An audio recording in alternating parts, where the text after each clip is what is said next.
Hello, I am Dale Husband, the Honorable Skeptic and the creator of the Debbie and Carrie show. I wish to thank the people at Ploscars for nominating one of my characters, Carrie Sims, for the Best Actress category.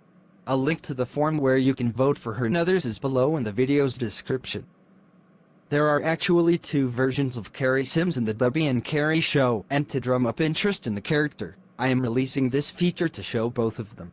The first version had Carrie represented by the pre-built Lizzie model that is always included in the Ploscars apps, while the second version is a custom-built model I made to be a slightly older version of Carrie, but still with some resemblances to Lizzie. And without further ado, let's proceed with the features.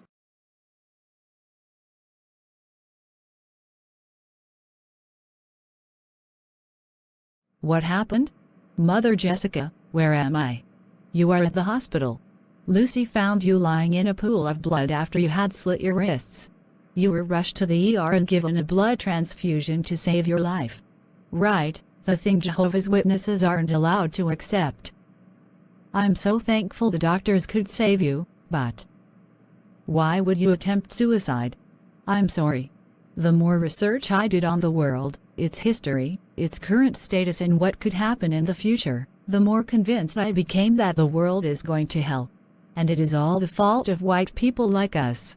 I felt guilty for just existing. And if we can't save the world and are doomed to ruin it and ourselves, why go on living? Carrie, come here.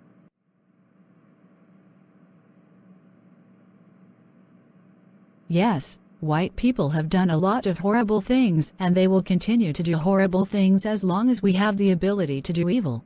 But you know what? The simple fact you recognize the evil means you can resist it and maybe even defeat it someday.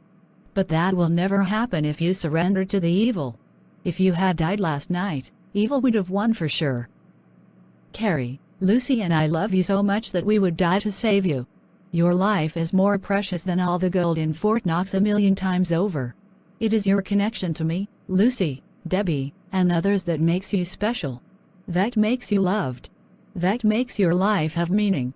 Throwing it away doesn't just end your own pain, it actually spreads that pain to all the ones that know and love you. I just didn't see it that way. Can you forgive me? Carrie, there is nothing to forgive. You are a survivor, and that is something to be proud of. Hello, Mrs. Sims. Carrie, it appears you are already recovering, physically, at least. Your vital signs are stable, so I will have you released to go home in a few hours. But I strongly urge you to get counseling. Yes, doctor. I'm sorry for all the trouble I caused.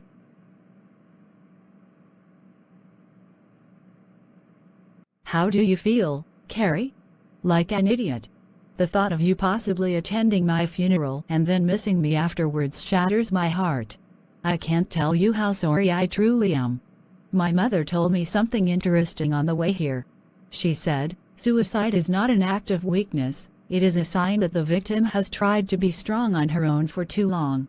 What does that mean? You insisted on handling the burden of that report on our political beliefs alone. And being left alone made you depressed and hopeless. If I had been there, I would have helped you, not just with the report, but with you sharing your feelings and talking them out. I can't imagine how I would have reacted if I found Debbie close to death like that.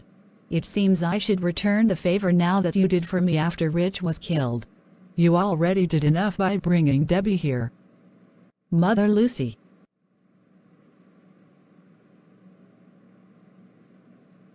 I don't know how you can even look at me after what I did. And what I am. I was feeling that you must hate me for being white, and that you'd be better off without me.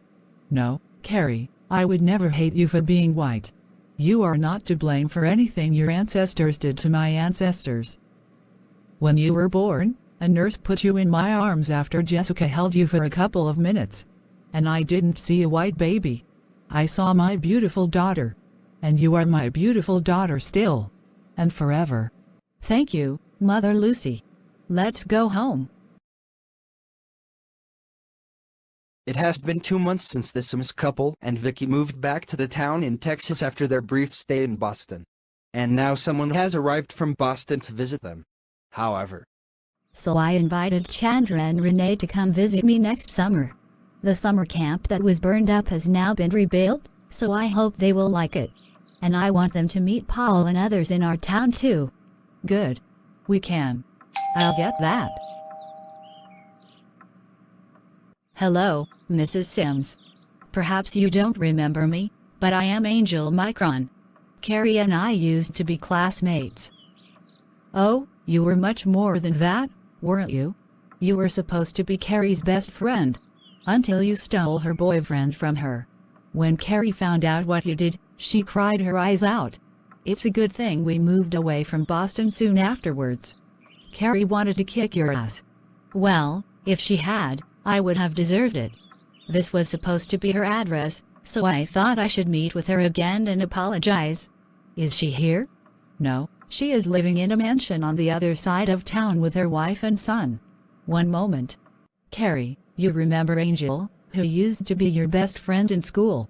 Well, she just came here to see you. Are you willing to meet with her? I haven't seen her in nearly a decade. Even when I would return to Boston for visits, she and I would never talk. So why is she here to see me now? I don't know, but I can say this.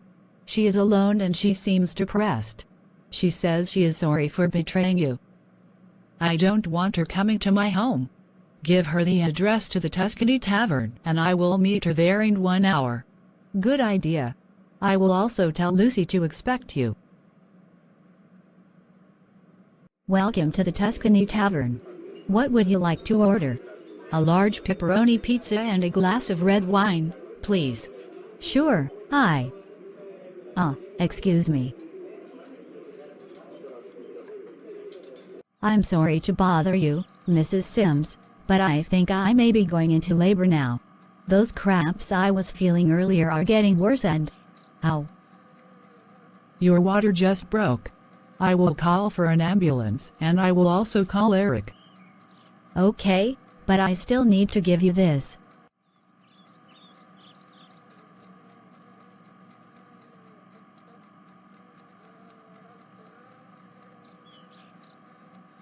I'm sorry for the delay. The waitress that took your order had to go to hospital.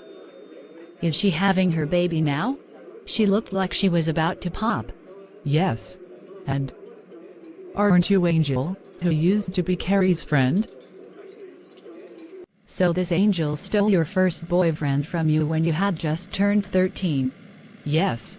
I was her best friend for 5 years, but then she flushed all that down the toilet to get herself a boy I wanted and loved. My first love ever, and she ruined that experience. I never forgave either of them. And that makes me wonder, why were you so accepting of me dating Laurel Park? You didn't think I had betrayed you like Angel did? Well, to be honest, I was a bit upset. But at that time I considered our romance to be only a temporary thing. Since already you told me I was free to date others, it would have been unfair to be jealous and turn towards you. Unlike Angel, who snuck around behind my back, you told me to my face of your interest in Laura, that you wanted to help her learn what being a lesbian was all about. Plus, your dumping me was justified because I'd been insensitive toward you with regards to your mourning your father. And finally, I still had an interest in boys, including Jason, who I started dating after you. The point is, you and I needed to spend some time apart and seeing others before we could know we were truly right for each other. Once we got back together, I realized that no one else would ever do for me. And now we are married and have a son. Marrying you was the best thing I've ever done. You are my soulmate, Debbie.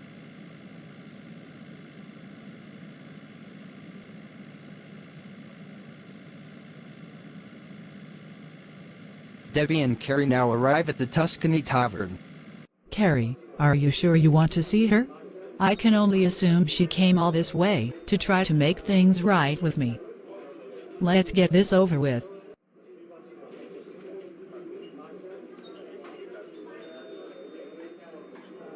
Carrie, is that you? You look so different now. Yes. I grew up. And it seems you haven't. Touché. But I wanted to tell you how sorry I am. Patrick told me he was through with you and wanted me instead, But I know now I should have told you about what he said before I started dating him. He and I dated for 6 months before I caught him cheating on me. If he will cheat with you, then he will cheat on you too. That was a lesson my own father had to learn after he and my mother got divorced because he had an affair with a woman who then abandoned him. I wish I could take back what I did. And for so long, I was afraid to even talk to you again because I thought you still hated me. But now I have to. Why? I got hooked on drugs for about 3 years and it ruined my life. I was expelled from school and my parents finally forced me into rehab. I underwent a 12-step program to get myself clean, and one of those steps is to contact others that you have wronged in the past and try to make amends to them. So I apologize to you now. Will you forgive me? Yes. It seems we have both become better people after all. So is this your wife? Your mother Jessica mentioned her, but I thought you were straight. Debbie started out as my new best friend, replacing you in my life. But after realizing that she and I were both LGBT, we became lovers and then we married. Even though I originally thought I would only marry a man, Debbie turned out to be better for me than anyone else and I wouldn't trade her for any man now. Wow. I'm definitely not lesbian, but I get it. There is just something about women loving other women that makes the whole thing so beautiful. But I knew that already from seeing how much your mothers loved each other. And they are still together? Yes, they were the ones that taught me from babyhood what it meant to love others. I wouldn't want to have any other family now. My 2 mothers and my wife are my inspirations. Thanks to them, I am totally happy and loved. Good, then you and I are done. Debbie, enjoy the rest of your life with this amazing lady. I'm sorry I hurt her, and I hope you never will. Thanks. And have a good night.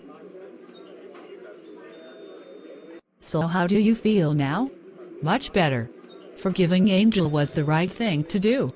But she only ate 2 slices of this pizza. I guess she wanted to share it with me. No reason we can't eat the rest of it ourselves. Mother Lucy, could you give us some water?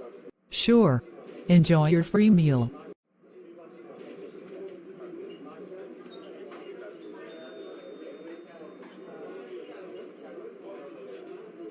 What's wrong?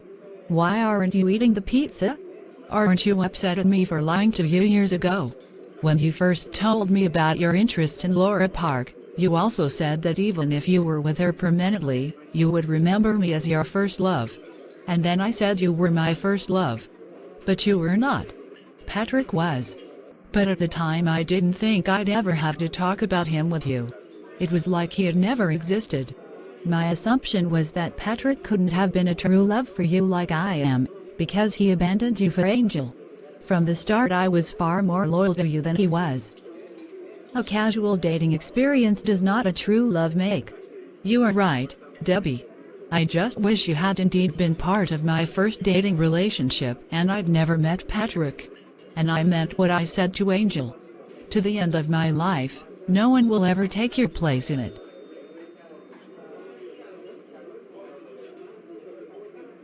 Thank you. Now I feel like eating.